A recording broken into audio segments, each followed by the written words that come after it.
That's better. I said, there we go. How are you tonight, Chris? Pretty good. How about yourself? I'm well, thanks.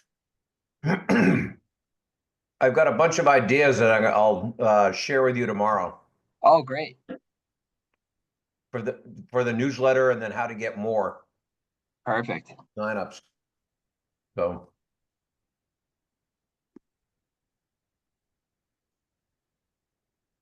Robin, you look concerned. I was just having a really hard time getting into the webinar as a panelist. Like I had to try 3 times before it asked me. Well, I have to ask you, how was New York?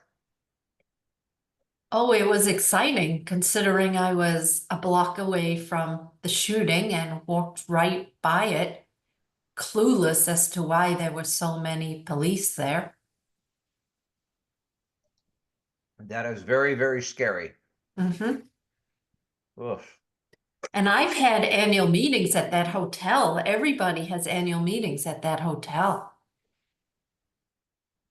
Well, there's going to be some story there because that guy, I mean, that was an assassination. I mean, that the video is appalling.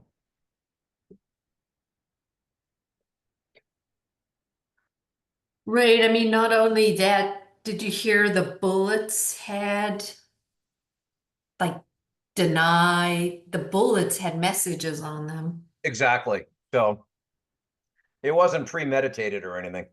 No.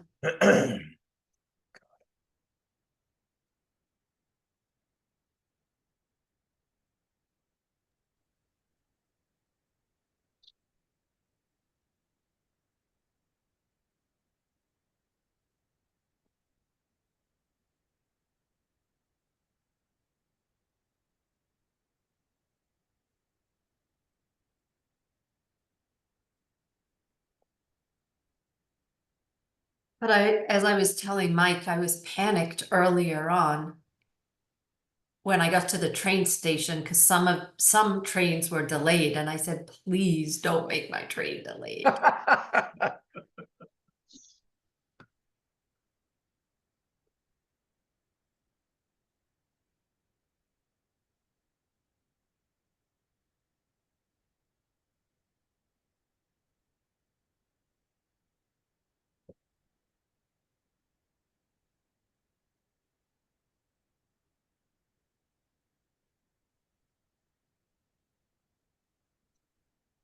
So Rob Andrews says that they're unable to join the meeting.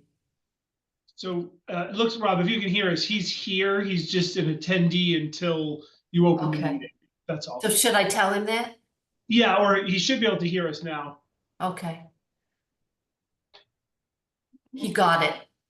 Okay. Thanks, Rob.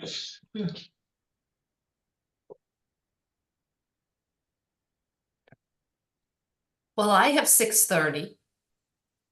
Yep. So I'm going to start. Welcome this evening to the Board of Selectmen, December 5th, 2024 meeting. Following guidance issued by the Commonwealth in March of 2023 regarding open meeting law, this public meeting is being held remotely, and individuals wishing to participate may do so utilizing the Zoom video conferencing technology. We are utilizing a Zoom webinar technology whereby you will be able to see us. And if you want to make a comment during citizens' comments, please use the feature to raise your hand and we will allow you to speak. Only panelists, so those joining the meeting and making presentations, will be admitted into the panel. So those individuals are the only ones that will be seen by all attending. I'm going to start the meeting by taking a roll call vote. I am Robin Hunter, present. I'm Dave Haviland, present. And with us this evening are the Dover Town Administrator, Michael Blanchard, and our Assistant Town Administrator, Chris Costello. So the first item of business is citizens' comments. And again, just as a quick reminder, if you have a comment, please use the raise my hand feature, and we will then allow you to present your comment.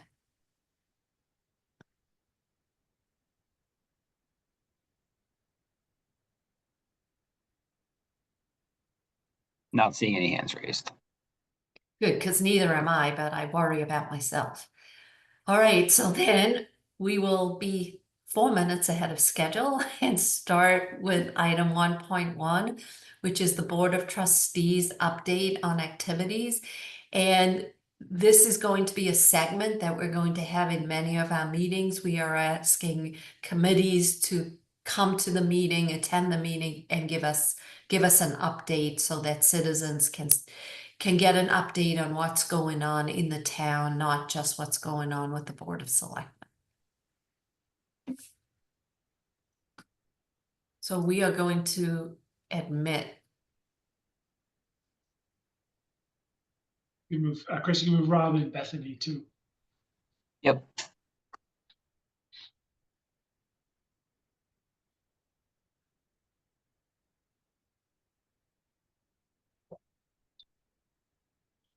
Okay, good evening, Rob and Bethany. Welcome to the Board of Selectmen's meeting.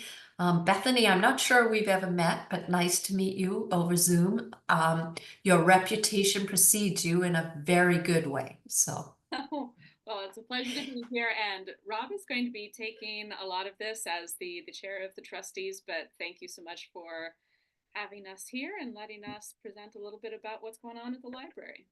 Okay, and Rob is no stranger to any of us on the Board of Selectmen, so welcome back, Rob. And Thank we're you. looking forward to an update. Great. Well, thank you so much for the privilege to do this.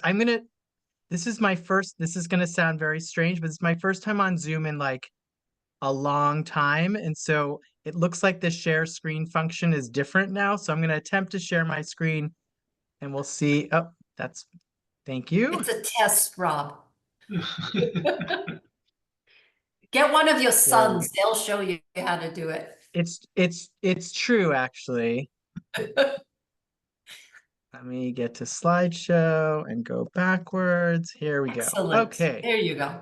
So thank you. And I will say this, the first thing is Bethany and her team rebranded the library last year with this new awesome logo. So you'll see it around town, which is really, really lovely. So I think this is because I know that everyone here knows our roles, but this is just to kind of clarify for folks that might listen to this meeting later on, or any citizens that are here, but just to kind of remember that the trustees have very specific roles in terms of how we interface with the library staff and the town. So one of our major roles is to hire and provide ongoing supervision for the library director. When Cheryl stepped down, the trustees were the ones that engaged with the search to hire Bethany, and we continue our ongoing supervision of her. She does a fantastic job, so it's currently a very easy job.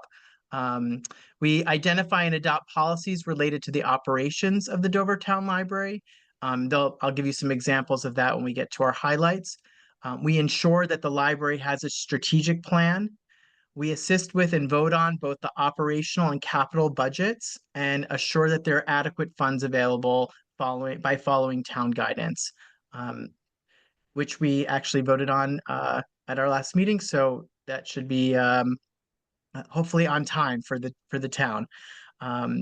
We advocate for the library at the town and state level. We assign a liaison to the Friends of the Dover Library, which I'll talk a little bit more about later, their role.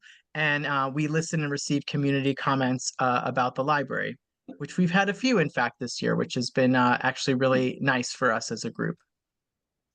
And just for your reference, we meet generally the first Tuesday of the month in the morning at around 8:45 in the morning. And we actually love community comments and encourage folks to come and listen to what we're talking about and engage with us to learn more about what's going on at the library.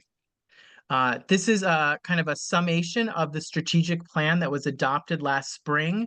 There was a very long, Bethany, like, was over a year of work went into engaging with the library staff and the trustees to develop a strategic plan.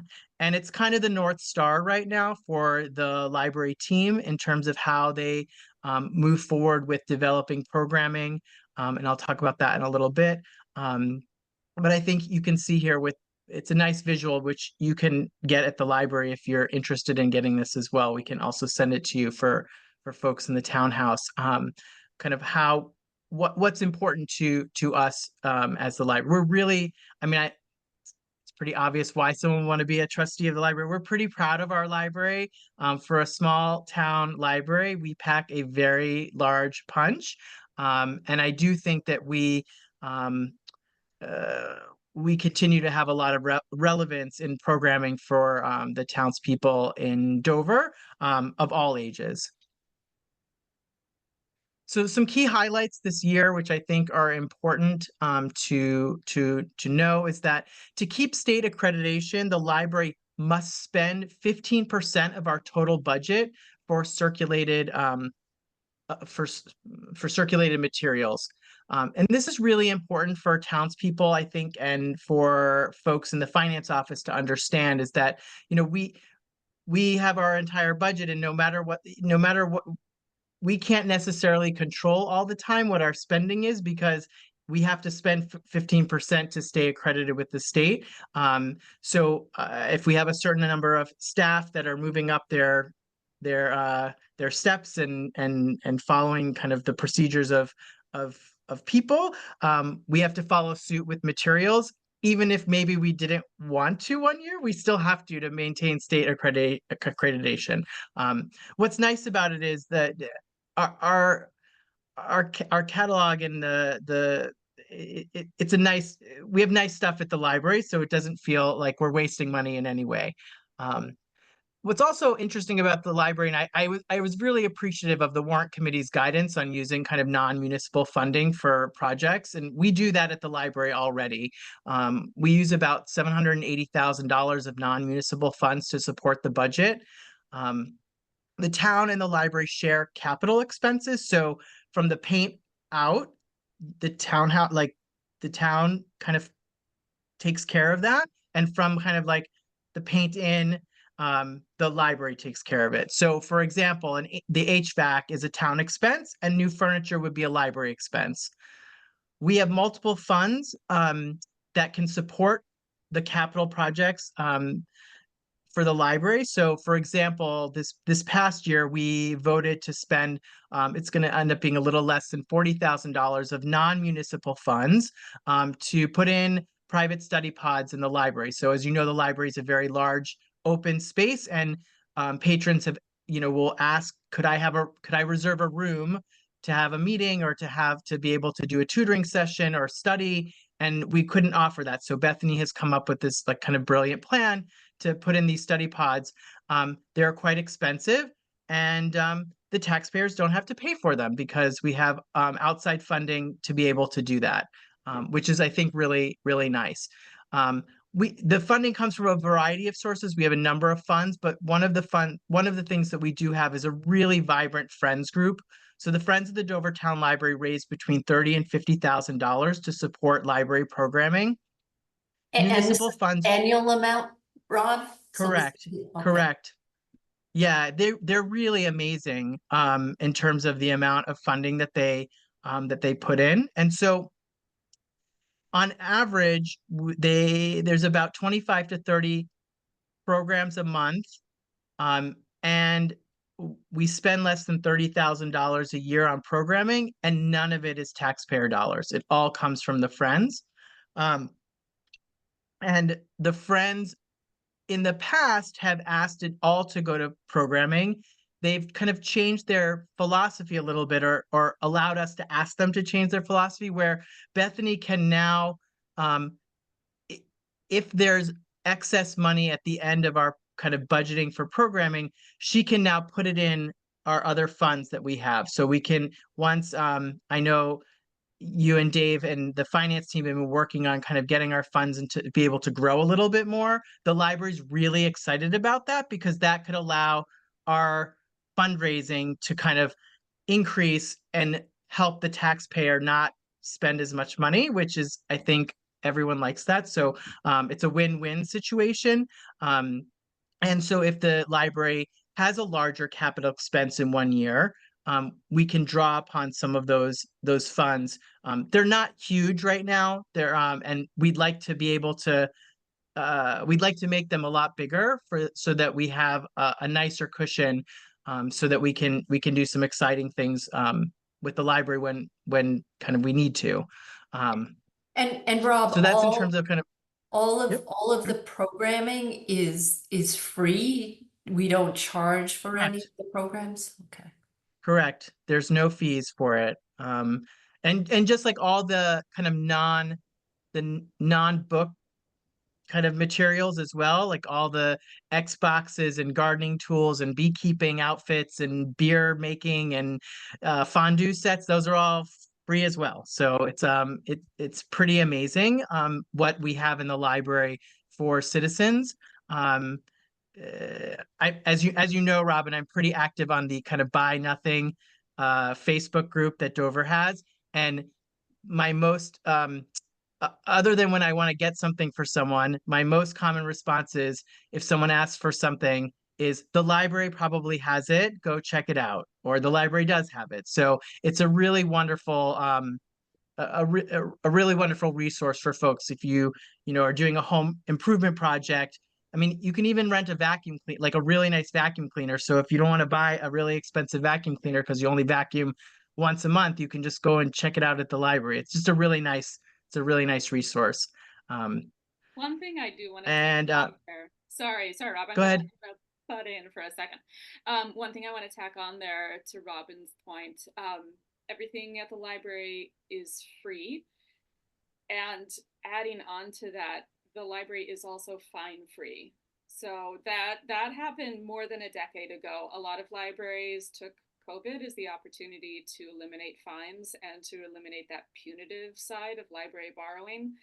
And Dover was really way ahead of the curve on that in making sure it's not only accessible to everyone up front, but that it's also not based on punishment if you don't return things immediately. It's a very welcoming, hospitable, and human-centered place. Nice. Which is a really great, when you have young kids and they're just starting to learn responsibility, it's a really great low risk way to teach responsibility. So it's really nice. We also for this coming year, we will be we discovered that we actually have bylaws, which we thought we were going to have to actually go to town meeting because we didn't think we had bylaws, but Bethany found them. They are very antiquated and very gendered, actually. So apparently women aren't able to be on the trustees in the language that it is. Not that they can't be, but that there are no women. So we're going to update the bylaws. And what's nice is I checked with Felicia, and we don't have to bring that to town meeting. We can just vote on them internally. But so we're updating our bylaws this year. We're also updating our gift policies. So we get gifts obviously from the friends, but a lot of people they leave significant amounts of money to the library in wills and trusts and in other ways. And we want to just kind of, people give us art, and we want to kind of think about kind of a larger policy now that we're kind of finding that we're having more interesting gifts. That so far we've wanted everything, but there could be a group that maybe didn't want a certain painting, or we don't have any more wall space for something. And so we have to kind of make that a little more clear. So those are the kind of main policy areas that we're updating this year. One of the things I really love about the Dovertown Library is that it's a really nice place that highlights Dovertown history, and particularly the importance of Amelia Peabody, and her artwork is all displayed there. It was really beautifully restored recently, and I encourage all citizens to really check it out and to learn more about Amelia Peabody, because without her, our town would be quite different. And I think that the library does a really nice job of highlighting that. this was an interesting fact that Bethany kind of found this year, which shows that she's really great at our collection, our like inside collection. 83.5% of local circulation, so Dover folks, comes from the local collection. So even though we're part of Minuteman and we can get, I mean, I get random books sent to me from all over the country with the library. Most of the citizens, when they request things and when they take things out, are actually from our own collection, which is really, I think, speaks to how the librarians really understand what people in Dover are looking to check out, which is really, I think, another highlight. We are part of the Minuteman Library Network, which is a consortium of 41 public and academic libraries in the Metro West region. And we're also a part of a number of other consortiums that if you can't find it through Minuteman, they can find it. I had a book shipped to me from a random library in Missouri because it was the only copy in the country that was in print in a library. And Liz got it for me to read. It was a really interesting memoir. So they can really access a lot of other places other than Minuteman and just our own collection. But most people can find what they need within our own collection. And then I think when we think about what they're doing with programming and how and I encourage everyone to look at the calendar. It's really kind of incredible the amount of things that are going on and what they're doing, that they're keeping up with the changing demographics. We remind ourselves at trustees meeting kind of all the time that 50% of our town are new residents in the last 10 years from what we understand. And that statistic, I think, speaks really to how the library has to kind of keep growing and changing. And we're aware of that. Based on who's moving into town and what their needs are. But so far, the numbers seem to say that we're keeping up with that. So those are our highlights. I know I don't have a lot more time. You know, I'd like to talk about lots of things in town, but the library I could talk a lot about. It's like our living room, our second living room at our house. So my kids go there often on their own now. So it's a really beautiful piece of town. So thank you for having me speak. Any questions? I can say, Rob, this was really informative. I did not know about everything that goes on at the library. I think I am overdue a visit. So I need to go and visit and see how it's changed. I don't think I've been there since before COVID. So Bethany, I'm going to stop by one day and see everything that goes on there. Marvelous. You know, I certainly see all the cars, so I know your programs are really, there's a lot of participation and I only hear good things. So I need to stop working so hard and see what the town has to offer. Come in anytime. And I want to thank the trustees and particularly Rob for chairing this year. If you know any other trustees, I think you'll know that this is a really dedicated, hardworking, and thoughtful group of people who have done so much work to understand their role and to be amazing community advocates. So thank you. And I'm so glad that the Board of Selectmen is inviting the different boards and commissions to come speak, because the more we can know about each other, the better. Right. And thank you for everything you do and the Board of Trustees does as well. You know, clearly it's a very well-run piece of the town. And not only that, it's utilized, which I'm not sure that other towns can say the same thing. I mean, it's a very vibrant place. It is. It's a wonderful, Yes. wonderful place. I would Yeah, echo. I would. Oh, sorry, Rob. I was just gonna say I would echo that. It's been, well, probably about 20 years, but Kate, my wife, used to be a trustee. So I learned more about the library than I ever thought I would. However, it was great to hear your presentation because there's some things, I guess, that have happened in the last 20 years that I didn't know about. Right. I have one quick question for the two of you, and we don't need an answer tonight, but on the total budget for circulation materials, this was an issue back when Kate was on the board, and we did the revolving fund that we created at 5,000 back then. We being the town. Right. And I'm curious whether or not that amount is still sufficient for you. So if you're bumping up into that materials and you need a more of a safety valve, then you could bring that to town meeting, and I'm going to make this up, go from 5,000 to 7,500 or whatever's necessary. But just know that that was the purpose of that revolving fund. And if you get tight again, you know, the 5,000 hasn't been updated for inflation in 20 years. I will speak briefly to that. The revolving fund is currently only used for payments for lost materials, and we have not hit the $5,000 threshold since I've been in the role as the director. So it is still serving us well, and it's good to have that revolving fund, but it is very explicitly limited to the lost materials. I would love to pick your brain a little bit more, Dave, about how it got started and where the incoming funding was coming from. But at this point, I really appreciate how strong the support has been for making sure that that 15% is already part of the municipal budget. And it's a really good amount of funding for us to work with to ensure that our collections are robust and really rich. So at this point, the funding sources and the funding arrangements that are in place are working well for us. Excellent. I'm glad to hear that. I just wanted to make sure, because again, none of the figures we pass are ever indexed for inflation. So,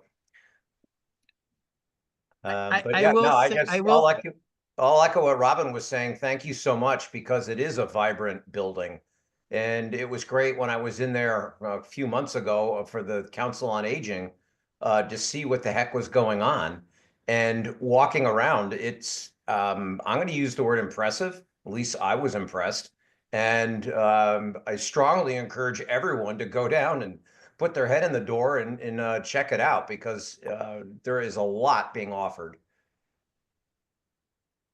Yeah, thank you both. And I would just say to when you're speaking to other boards, if they are curious about kind of, I mean, we work really hard to be mindful of taxpayer dollars in the library, and using non-municipal funds to get kind of to make it kind of above and beyond, if that makes sense. Like, the taxpayer dollars pays for like a standard library, and we try to make it the magic that happens is really not being taxed, if that makes sense. And so if any other boards are curious about how that kind of how we are able to do that, we're very willing. Many of the trustees are willing to talk about historically how that has happened, and how we kind of maintain it, because I do think it's again, when I've in my brief time as a trustee, when I've engaged with other trustees, we are unique in that we have the friends are doing great work, and they're raising more money than most friends can, and in very creative ways. And so we have all these extra non-municipal funds. We have an endowment that we'd like to grow. This is where I hope, Dave, when you came and talked with us, when you're ready, we're ready to move forward to make our endowment grow even bigger, because we really feel like this kind of public-private partnership is really, I think, the future for, I think, given all the other costs that taxpayers have that the budget deals with, to make sure that we continue to have special and really unique and rich experiences in town. Like, there's got to be this partnership, and we feel like we're there already as a model. We just need some help with the finance team to make it even better. So thank you. And I'd love to see other parts of town have these endowments and funds as well. Maybe they do, and I don't know. So I'll have to come to all your meetings to listen. Well, Mike and Chris are working very hard trying to get a new treasurer collector who was actually responsible for investing. So that's an ongoing process. You will be the second person to know.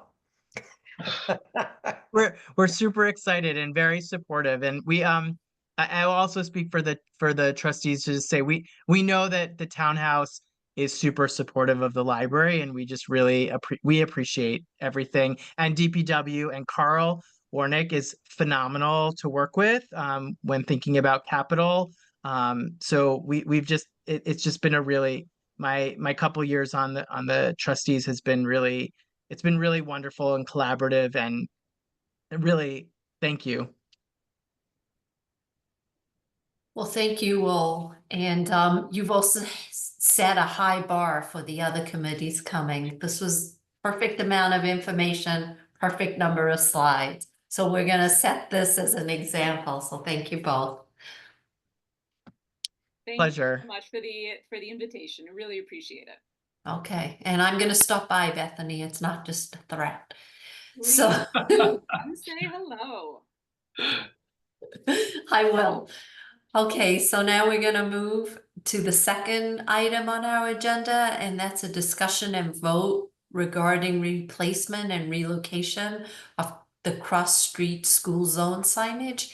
And Mike, I'm going to turn this over to you.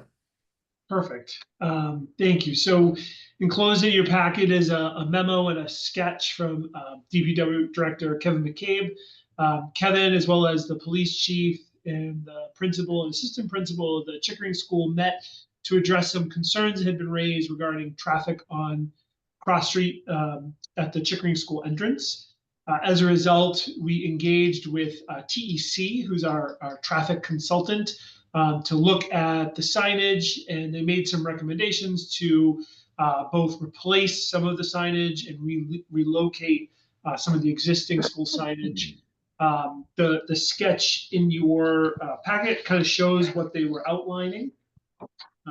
I'd be happy to try to answer any questions the board might have, but the DPW director is requesting your approval of the plan as you are granted under the town's bylaw to approve signage in a public way.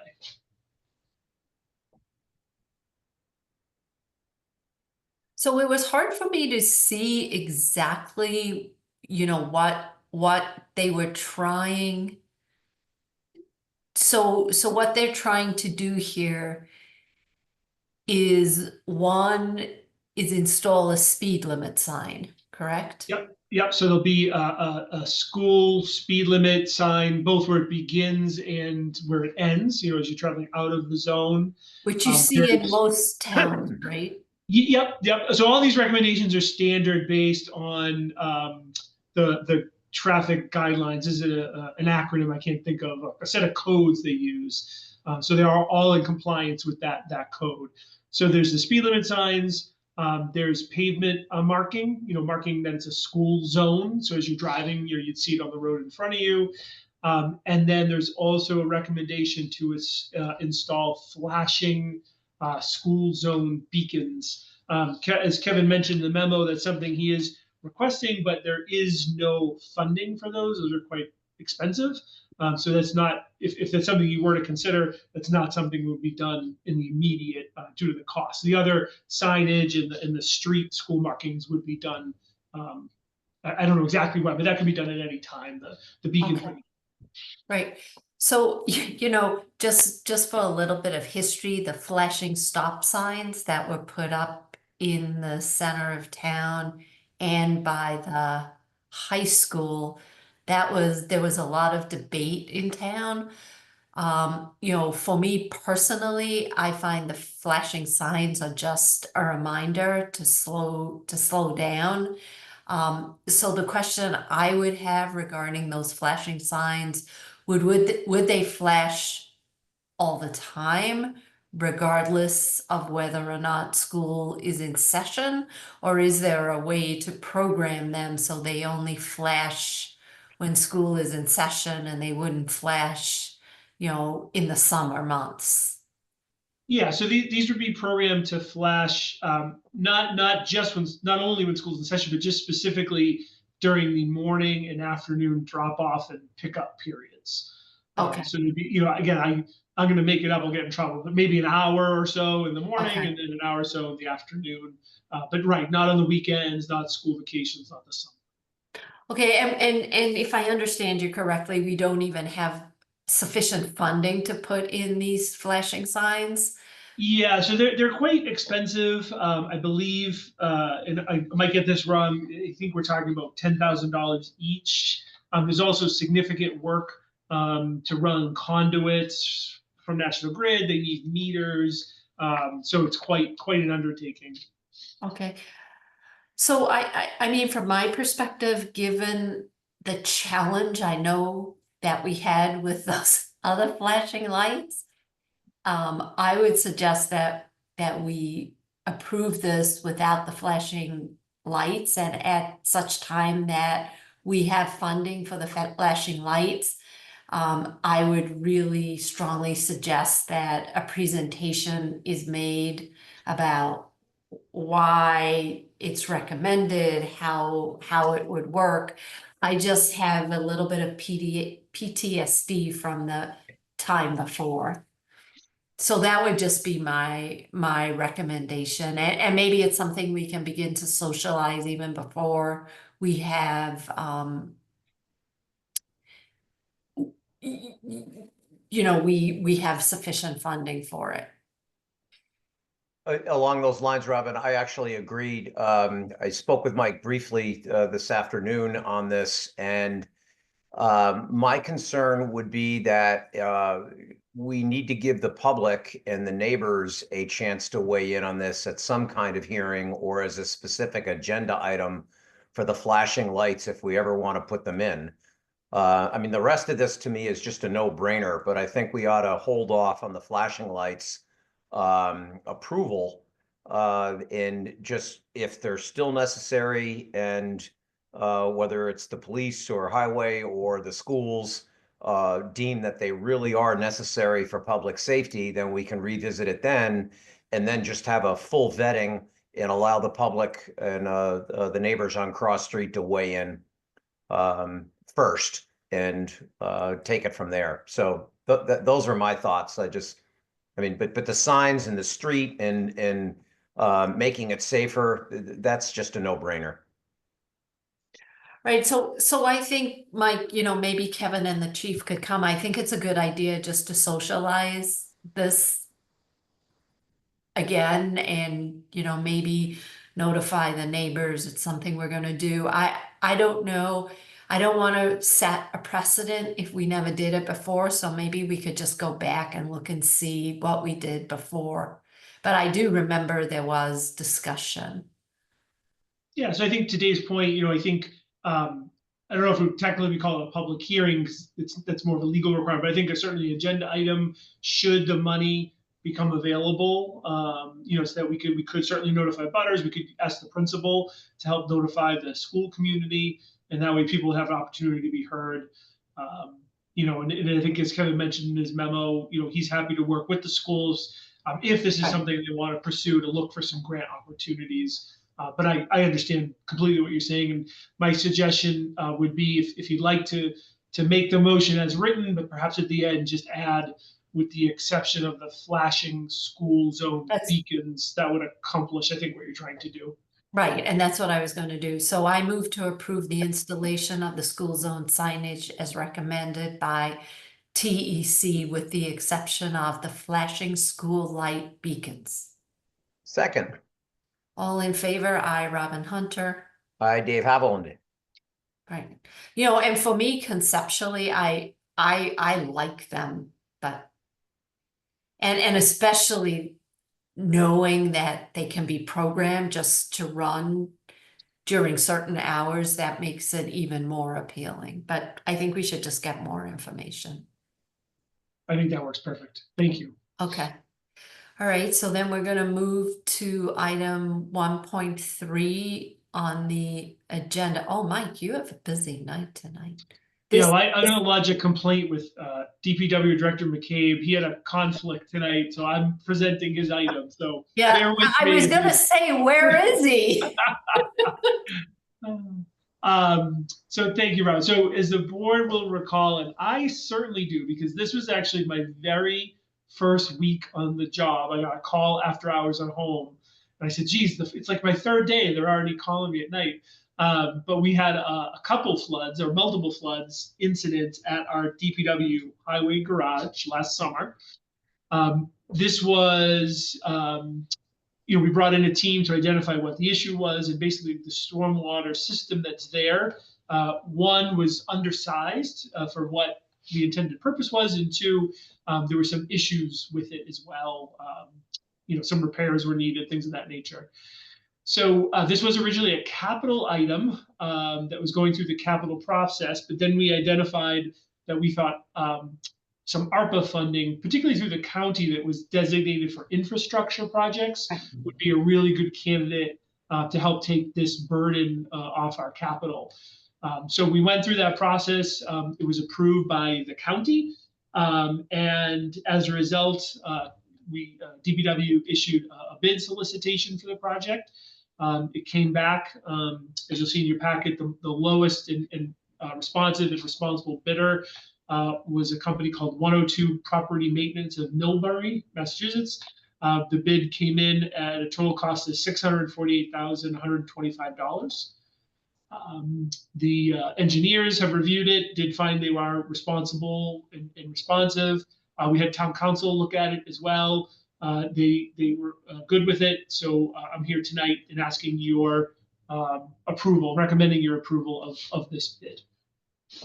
On behalf of the DPW director, who allegedly has a conflict. So I don't have any questions or comments on this. It seems as though all the I's were dotted and T's were crossed. I've got a couple clarifications for the public. So Mike, the 648 was the funding that bid came in lower than we thought, right? Yeah. So if you don't mind, I mean, I can talk a little bit about it now. It's the next agenda item. It's the next item. Yeah, but just happy to speak on it. So we had our initial estimates. We had requested ARPA money and were approved for $725,125. I'll never forget that number from the capital presentation. Right. So we got the 125 at the end, right? Right. That's right. See, we were close. So that was the actual money we had in hand. So the bid came in less than that. In the next agenda item, excluding some contingency, we're asking for a portion of that excess to be redirected to another project, because the way the ARPA money works is if we do not use it, we lose it, and that would not be ideal. So, and we were granted the 725, 125. Correct. So the purpose of your vote in the next article, next agenda item, so we can submit to the county showing that you've rescinded a portion of that because it's no longer needed, and then we're submitting a new application for a separate project. Okay. And then the other clarification is just to ensure that DPW has gone to all the relevant boards, planning board, Board of Health, Concom, what have you. Everything's been passed and ready to go. Yep. So they were required to go, well, obviously to you, the selectmen approved the project, and then to the Conservation Commission as well, who signed off and approved the project as well with conditions. Perfect. Then thank you. I just wanted those two clarifications because I've yet to see a bid come in significantly under what the funding is. And two, I just wanted to make sure that all the I's were dotted and T's were crossed with our boards. So then I move to award the Department of Public Works Stormwater and Miscellaneous Site Improvement project bid to 102 Property Maintenance of Millbury, Massachusetts at a cost of $648,125. second. All in favor? Aye, Robin Hunter. Aye, Dave Haviland. And now we stole your thunder, Mike. So the next item of business is item 1.4. And this is a discussion on the vote of the ARPA funds, and as we discussed in the previous segment, the bid came in lower and their funds that we're requesting be reallocated. And I'll let you take it from there. Yeah, so that's right. You know, without repeating everything I said before, there's two very specific votes, and I'd ask you read them because they're what need to be submitted to the county. So again, the first would be to ask you to rescind the 49,000, Which is and the second, excess from the first. correct of the prior authorization, because we no longer need it for that project due to the bids coming in lower. The second is to approve an additional application to the county for that 49,000, which you're just hopefully about to rescind, for the Wilsondale Street Culvert Replacement Project engineering. So this is another culvert in town that is in rough shape, and is in desperate need of being replaced. Really appreciate Kevin being creative in that he was able to obtain a $40,000 grant to put towards this project, but we need more, and that's where the 49,000 come in, which would give us a total of 89,000, which is the engineering cost for this project. So again, between this ARPA approval, which I'm recommending you do now, and then later, the second piece is under the consent agenda to accept a grant from the state for 40,000, which would complete the amount necessary for this project. And again, it keeps it off of our capital requests. So really appreciative of his efforts to do that. And Mike, if we don't use all of what we have in the contingency, again, we could then rescind that and potentially use it for another project as well. Potentially, yeah. There's a small amount left, so it may very well be used, but yeah, that's a Okay. potential. Yep. Okay, all right. All right, so then I'm gonna that was complicated, but you did a really good job explaining it. So I will read each motion. And should we vote on them separately or should we vote on them? Separately would be helpful, yeah. Thank Okay, you. okay. So the first motion is that I move to rescind 49,000 of the prior authorization of 725,175 voted by the Board of Selectmen on December 28th, 2023 for the DPW Stormwater Project number 1233 from the town's ARPA COVID-related project infrastructure disaster relief category allocations with Norfolk County. That's a mouthful. I It was is. just gonna say, well done, and I second that. All in favor? Aye, Robin Hunter. Hi, Dave Haviland. Okay, and the next item is I move to approve the application to Norfolk County for 49,000 from the town's ARPA COVID-related projects infrastructure disaster relief category allocation, Wilsondale Street Culvert Replacement Project. Second. All in favor? Aye, Robin Hunter. Hi, Dave Haviland.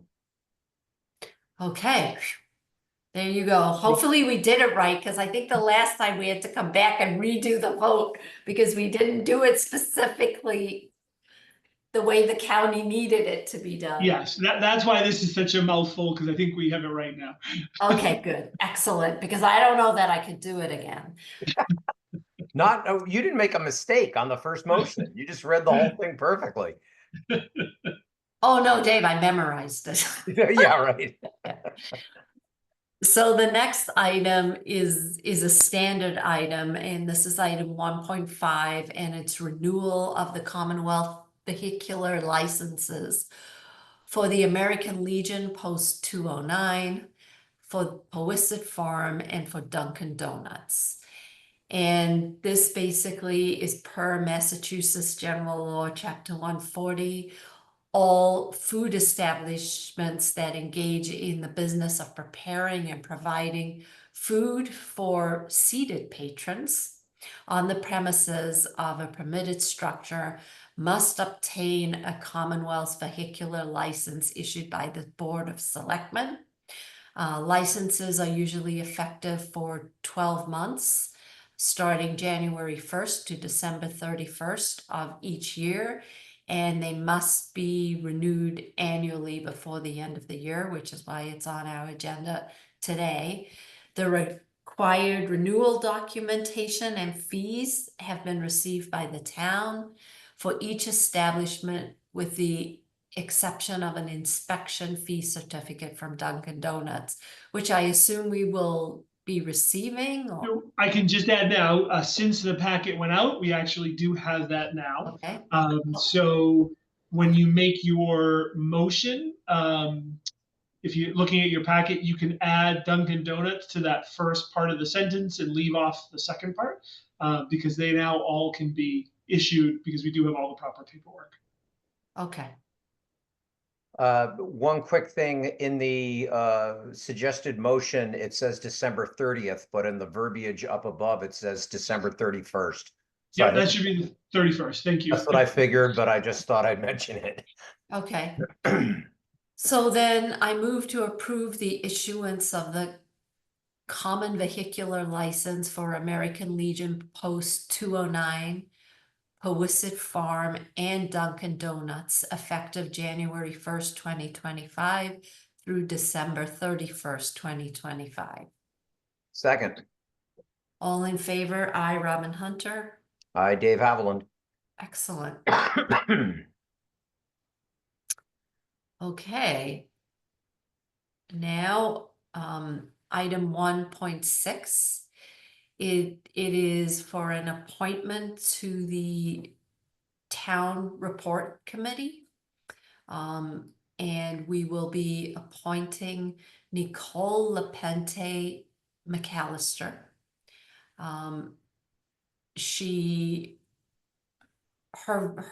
Is it volunteerism? Well, she volunteered and her application was submitted by the chair of the Town Report Committee, Mary Calamaris, and they would like us to appoint her to the Town Report Committee for the 3-year term ending June 30th, 2027. And again, really appreciate Nicole volunteering for this. This is one of those things where the town really volunteers. The town really benefits from the volunteers. I believe that the town report, even though boards and committees write their own update, but it's really completely pulled together by these volunteers, which is one less thing that our very small staff in the townhouse has to worry about. The other thing is, under the leadership of Kathy Weld, they also moved to a hybrid delivery of this. Some you can opt to get a printed copy, or you can get a PDF version of it, which is really environmentally a good thing to do. And I think many people prefer just to have the PDF or the online version. So I would just like to thank them. Dave, I don't know if you have anything more to say. If not, I will make a I was motion. just going to congratulate Mary on finding Nicole, and I know they've been looking for folks, and this is wonderful news. So congratulations, and again, thank you, Nicole. Right, and she just has a great background, and I loved the title of Mary's message, hooray, ... another new member. So I think that says it all. So I move to appoint Nicole Lepente McAllister to the Town Report Committee for a 3-year term ending on June 30th, 2027. Second, All in favor? I, Robin Hunter. I, Dave Haviland. And thank you, Mary, and everybody else on the committee. The next item is you, Mike, and Chris, and it's an update on your goals and priorities. Yeah, so again, just for the public's benefit, It's a the board is standard segment. keeping this on here. I was just going to touch on we continue to move forward on almost all of the goals. but two in particular, and I don't want to steal Dave's thunder if he wants to talk about it a little bit, but the first is we'll be kicking off the first Board of Selectmen office hours. I saw that. Yeah. Nice Dave, do you want picture. to talk a little bit about that? Where'd you get that picture? That's what. Chris is like, Chris- I Chris found it found that. online and I'm not divulging my secrets. That So- was from your talk with the town with the COA. So, yes, no, I'm looking forward to it. I guess Mona shared with me that 2 people have already signed up. So I think it's a great outreach, and let's see how it goes. And hopefully we'll have lots of demand, and it'll be interactive and helpful to the citizens of Dover. So I'm just concerned that when it's my turn, nobody's gonna sign up. Robin, that's actually a good thing. It means you're doing a good job. So Okay, that's a good way to look at it. There you I was go. thinking to myself, maybe this becomes a competition. Yeah, so I think that's great. We're kicking it off. So again, just to be specific, that'll be Tuesday, December 10th from 4 to 6 here at the Townhouse in the Selectmen's Conference Room. And we would certainly prefer if people know they're going to be coming, if they could email Mona. You can find the email address on our website, just so we have some sense of who's coming and make sure that we can spread people out a little bit so you don't have a line of people, which would be great. Then the other item, which I'm really excited to mention, is we are moving forward and getting closer and closer to releasing an RFP for our electrical aggregation program, which town meeting Excellent. approved earlier this year. So Chris has been working very hard on that. We actually just got back some edits from town council, but Chris, do you want to touch on where that's at? Yeah, sure. So we just got the edits back last week. It's really important for us to have council review the agreement, the contract. So we're going to be making those edits and then looking to issue this RFP shortly after that in the coming weeks. So in a general sense, the RFP is to hire a consultant to assist us in drafting our municipal aggregation plan. They're going to be orchestrating a community outreach and engagement program, getting us through the Department of Public Utilities process, the Department of Energy and Resources review of the plan, and then also ongoing help and support with our inevitable contract for energy supply. So they're going to be a really key cog in this and doing a lot of the heavy lifting while we work in collaboration with them. So we will definitely be back with a really detailed presentation about the mechanics of how all this works for the community. But on a high level,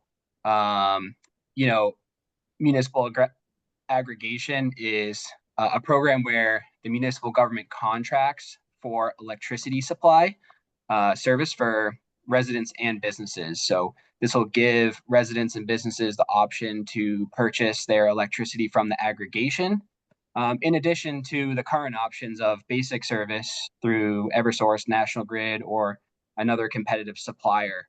A fun stat, stretching the definition of fun, but approximately 45% of consumers in Massachusetts are getting their electricity from aggregations. So almost the majority. But in New England, there is a wholesale market for electricity where electric suppliers purchase energy to resell to retail consumers. And the price of electricity in the wholesale market changes it in real time, essentially, and is influenced by demand, power plant availability, weather, location, and all different types of metrics. But there's really 2 main components to an electric bill. The first being delivery of energy and the second being supply cost. And the main difference in a basic service that you would get from Eversource or National Grid versus aggregation is how long the supply rate is set for. With basic service, the rate resets every 6 months. In aggregation, we can choose anywhere from 18 to 36 months. So depending on what the rate is in the marketplace when we go to purchase our supply, this could end up being advantageous from a price standpoint for consumers in town. But that's highly dependent on the current rate and the timing of when we purchase. But there is another benefit to this where we can have an option to allow residents to purchase their electricity supply from more renewable energy sources. So there is a sustainability benefit to this as well, which we'll be exploring. So that's kind of it in a nutshell. Like I said, we'll be coming back with more detail, but we're really excited to get this going. And I guess one of the highlights from the RFP is we really focused on the community engagement and outreach aspect of it, because we feel like having the public be really knowledgeable about this and making an informed choice about where they can get their energy from is going to be one of the most important aspects. So I'm glad to see that worked into the RFP so heavily. Well, I'm going to be the first one to say yay. This is a deliverable that, as I think I said last meeting, you're going to be the most famous and revered person in town. Very well liked. I do have a quick question you might not know the answer to. Mhm. Do you know if the electricity rates are have seasonal fluctuations? Yeah, I don't know. Yeah. They do. I think typically it's more expensive in the winter and less expensive in the summer. Not exactly qualified to speak on the market, but I think that's generally the expectation. So the timing of when we go to the market might make sense to, if we're in the middle of peak, wait 2 months and see if it drops. Yeah, potentially. I mean, timing is everything with purchasing, contracting for the supply. But there's other factors. I mean, make no mistake, we're excited to get the RFP out, but this is going to be a bit of a process to get our plan finalized, probably somewhere in the year to 15 months before we're actually up and running and giving people the choice to switch. So there is a bit of an element of when we're through the process, how long could we wait? But that'll all be determined at a later time. But yeah, you're exactly right. Neat. Well, it's being thought about, and that's all I wanted to see. So thank you. Yep. That's all we were going to touch on tonight.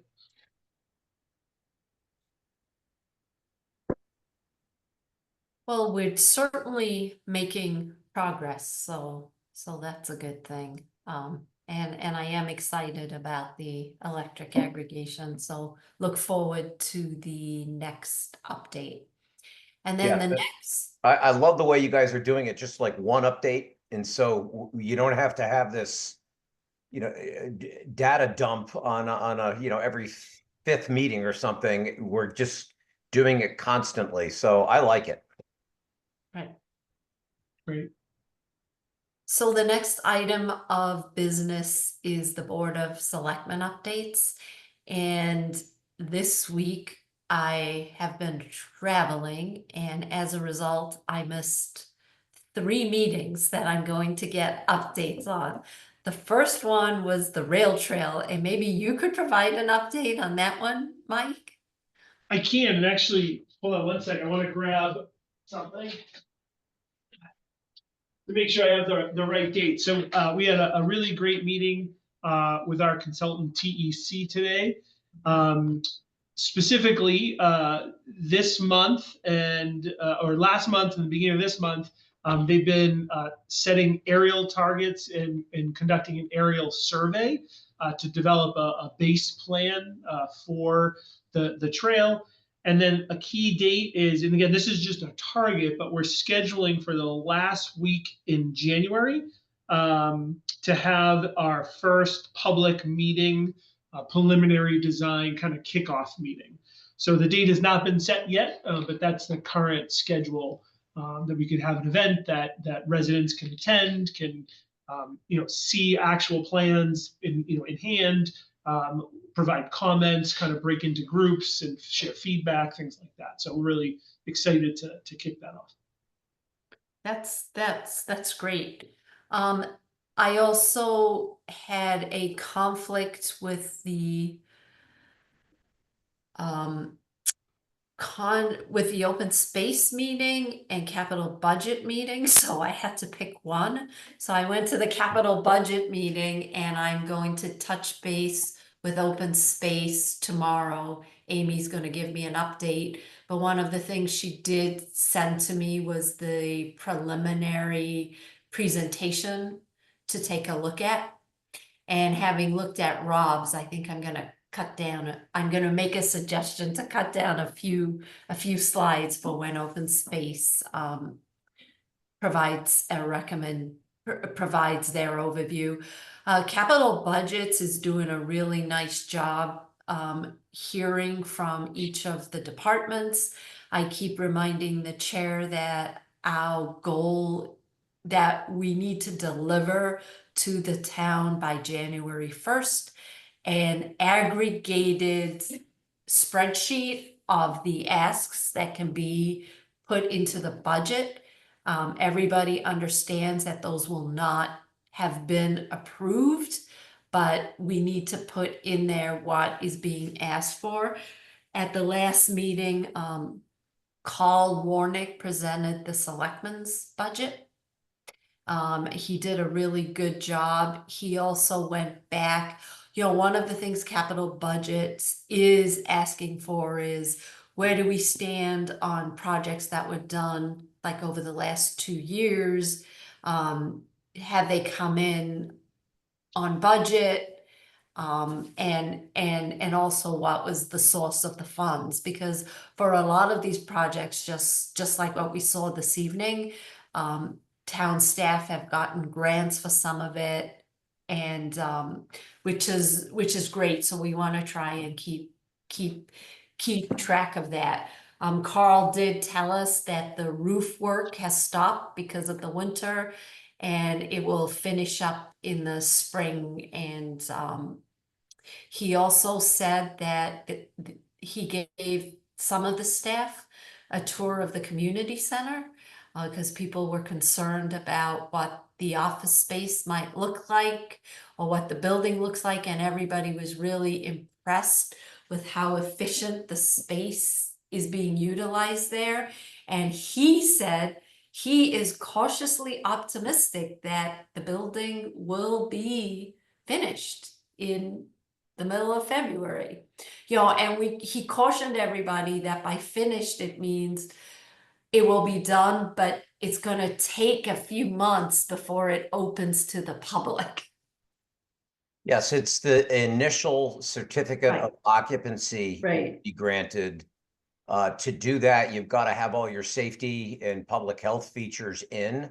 But after that, there will be a lot of finishing, the landscaping, fence work, and sod and all that won't be done until the winter's over in the spring. If we try to do it right now, it'll all just die anyway. So there will be, the final completion will be sometime further in the future. Right. And then he did remind the committee that, 2 years ago, 400,000 was approved to renovate the townhouse, and that once the COA moves out, he said departments are everybody's looking for more space, but he's going to be working with you, Mike, just to figure out what makes the most sense on ways to reconfigure the space. So it was a very productive conversation. Capital requests are coming in at around $6 million. The regional school presented their budget as well, and to replace the playing field and the track is double what they thought it would be. So it's somewhere around 2 million as opposed to 1 million. So it's, we're gonna have to prioritize. Yes, it doesn't mean no, it means when, because Right, you can't exactly. do everything all at once. Right. It's just a big ask. Yeah. And we're still seeing certain projects come in over what we're expecting. That's why to see the DPW project come in lower was a really pleasant surprise because everything else is coming in higher. In my mind, I literally reversed the numbers. I was like, oh, well, we must have budgeted 625 and it came in at 725. But I'm like, no, wait, this is the right direction. So a welcome surprise. So that's my update. Well, And let's I see. also learned something new that Hmm. open space meets the first Tuesday of every month. And the first meeting that I attended, they had later because of election day. And that's why I suddenly got this invite during capital budgets. I'm just like, whoa, wait a minute. I didn't know there was a meeting. Well, to wit, this Monday, there's Denise Garlick's send-off party, planning board. I've got a outside board and then the building committee. So any guidance that you can give on what would you prefer I do? Right, so unfortunately, I am on my way to Europe, so I cannot attend Denise's farewell party, which is why I had talked to Mike, who was, as usual, one step ahead of me, and we're gonna do something for her in Dover. I'm gonna send a note. I just can't make that. So should I send a similar note and of apology? And then I love the idea of doing something for her here. Especially So since neither of us can make it.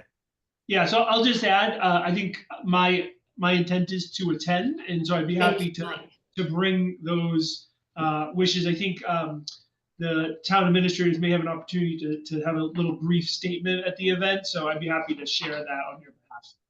Thank you, Mike. Yeah, Thanks. think, I'm just so grateful for everything she's done for the town of Dover. Mhm. She was always here, always willing to help us out, and I'm extremely appreciative of that. And sad that I can't honor her on Monday. I love that word honor, because she has been one heck of a friend, and Mr. Tarski's got some big shoes to fill, right? So And that's what I told him when I met him. I said, I don't know how one fills Denise's shoes, but yeah. she was everywhere at once. Well, great. Thank you, Mike, for having that idea of just doing something here that's probably more intimate and where you can really go up and say thank you. Because I'm sure the one in Needham is going to be not only well attended, but it's going to be almost a zoo. Like it's the only word I can think of, but it's going to be crazy busy. I think it's going to be very well attended. Yes. So. All right, well then, does that mean I'm up? Because let's see, we had capital budget on Tuesday, and then we had warrant committee last night, and then selectmen tonight. You already went over cap budget. Don, the business manager at the regional schools, gave a great overview. And for me, it was a refresher or primer, bringing back some memories of school committee, which has also been 2 decades or more. But it's good for everybody to understand how the budgets are built for the largest budget within the town, the schools. And she started with Chickering and then went to the region, explained the nuances to a lot of people on the warrant committee who are relatively new. I thought she did a great job. The only thing I would ask her to do is to pause occasionally so the rest of our brains could catch up, because she knows the stuff so well. It was just coming off her tongue. But I found it very helpful, and that was really the meat of the warrant committee meeting. And they must have found it really helpful too. I think so. Again, it was almost like drinking from a fire hose, to abuse another analogy, because her knowledge is so great and comes out so quickly, but most of the stuff that I still have questions on, you can go look up, because I know chapter 70, but somewhere in there was chapter 71, which I'm not familiar with. So just, things like that you can go look up and work through. But once again, I thank Don, because that was very helpful. And I'm looking forward to Barry's presentation next week. And I think you're up after that, Robin, at some point. Yeah, Mike and I are gonna give a presentation. Which again, I think And Carl. yes. Can't forget Carl. Well, actually, that's something that I just want Mike and Chris to hear. Carl has always been very quiet from my standpoint, and to listen to him in the value he brings this town is amazing. And I just wanted you to hear that from me. I don't think Carl's on, so I don't have to embarrass him. But it is, his knowledge is very impressive, and to listen to his logic as he goes through and explains, I'll just say it's very much appreciated. And next time I see him in the townhouse, I'm going to tell him this in person. Yeah, I mean, he's very methodical. And for me, I miss 80% is good enough. It's not good enough for Carl. Like, I just want ballpark numbers. Right. No, I just thought that Mike and Chris should hear that he is a very impressive person. And I've learned a lot, and I just appreciate how he thinks and presents. So He's a really good teacher. He is, yeah. No, we really appreciate him here as well. He just like he explains things really well. He's patient. So that's going to be we'll be able to continue to use that resource. So yay. So that's really that's all I did this week. All right. So Mike, you're up. I'm sure you did more. Yeah, just a few things to add. Just on the theme of warrant committee, Carl and I actually had the chance to meet with Woody and Marty, who are serving as co-chairs this year. It was just a good conversation, catch up. Warrant committee had some questions we were able to answer. I think, again, just in the vein of keeping the lines of communication open as we go through the budget process. So we'll certainly be very willing to continue to do that. And I was going to mention, I think Robin, myself, and Carl will work. I think it might be early January at this point that we'll do our presentation. But I mentioned last meeting, but now it is actually up. So I just wanted to remind everyone that our new, I guess, YouTube page is up and running. It's linked right from our website. You'll see there's a news article that the YouTube page has been relaunched. And appreciate Chris and Beth, who's working with him to upload all the current videos. And now we're working backwards to get the archived kind of history up as well. Just so people know, depending how you use it, I historically go click on videos in chronological order and search them that way. Because of the nature of the way we're uploading them, that doesn't quite work anymore, but we do have some great playlists on the homepage. So if you go and you just want a selectman meeting or a board of health or a ZBA, you can just click, and then those are in chronological order that way. Oh, that sounds even better. I think so. Yeah, I think it is better. So and we that's never really were able to find what was wrong, what happened to the original page. No. It's so that's probably for another day, that whole story. But yeah, we really went around with that, and unfortunately just weren't getting anywhere, just bumping up against a giant corporation and not really getting to talk to somebody. And so it was frustrating, but really fortunate that we have all the data, and we're just having to slowly but surely upload everything. And so I know we've heard from quite a few people who use it, not a lot of people internally use it to see what happened or to help with their meeting minutes, but also the public, when they miss a meeting, they like to go and see it, which is great to know that it's used. No. So yeah, I didn't realize how much it was used until we had this issue. Yes, yeah, no, agreed. Just want to mention a couple of things. One is the Dover Police Department is currently holding a Toys for Tots drive. They're accepting donations all the way through December 10th in the lobby, and there is a specific event, the Cruiser event on the 7th from 3:30 to 5:30. So it's this Saturday. It's Saturday. 3:30 to 5:30. Yes, yeah, and to bring an unwrapped gift. So if people are interested, that's a great opportunity to do that. I also want to mention that we're continuing our transfer station restickering program. To date, we've issued over 900 stickers. We think that estimates about 400 households in Dover. Actually had a great conversation with Dave earlier today, and just if people have any concerns about the information that they're submitting, we do not intend to keep that. We do collect it so that we can issue the stickers, but then we will delete and destroy that data. So the online participation has been great, but if people have concerns, please know that. And again, there's two ways to do it. One is they can come into the DPW garage. They're open 8 to 4 Monday through Thursday, 8 to 1 on Friday, and do it in person. Or you can get the link from our website and do it online, and the sticker will be mailed out to you. And you need your driver's license and registration? And registration, right, yep.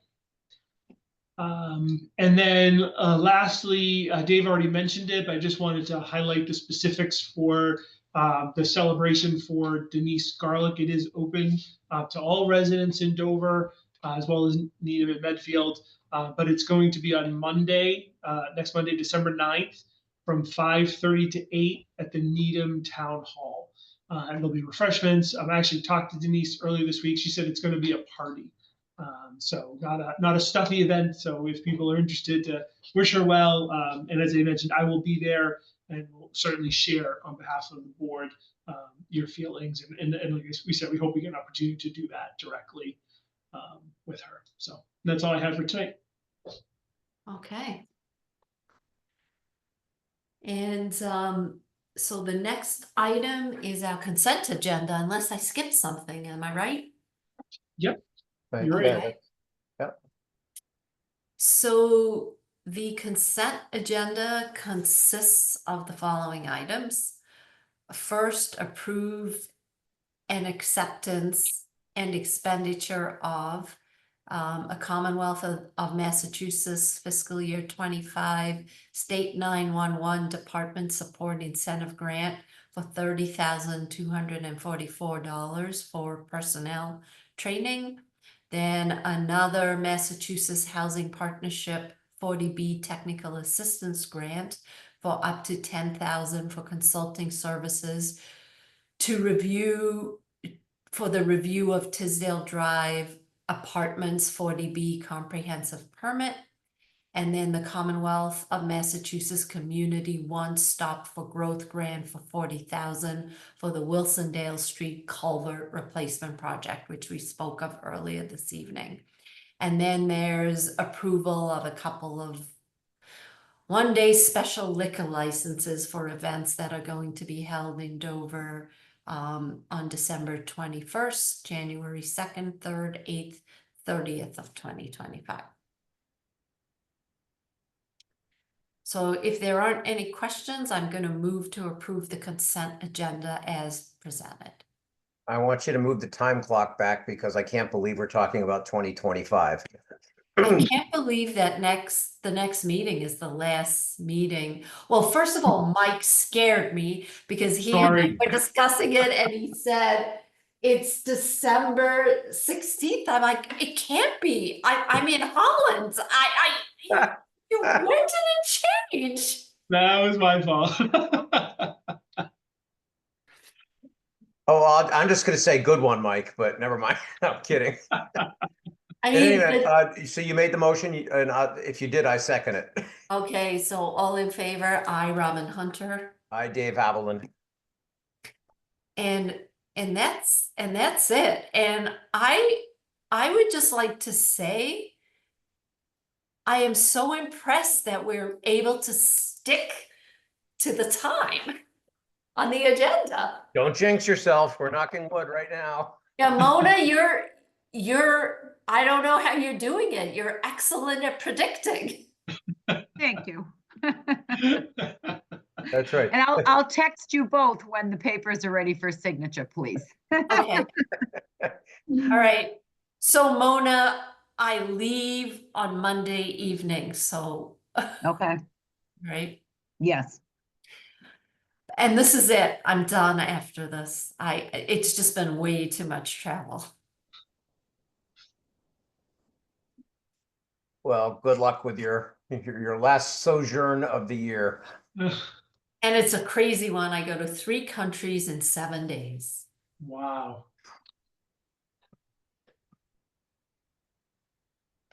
If I remember, I'll bring you guys chocolate. Everybody needs candy. Thank Oh, you. You're going to Belgium? No, I'm going to France, the Czech Republic, Germany, and Holland.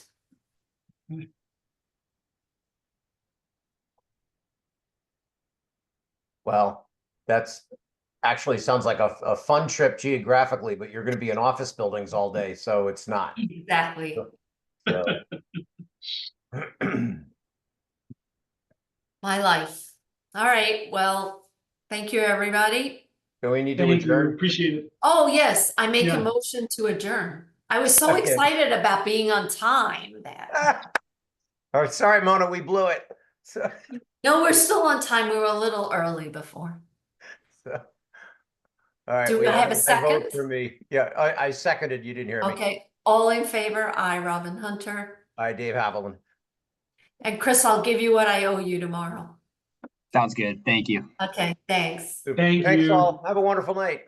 You Yeah, too. thank you Thanks. all. Bye. Bye.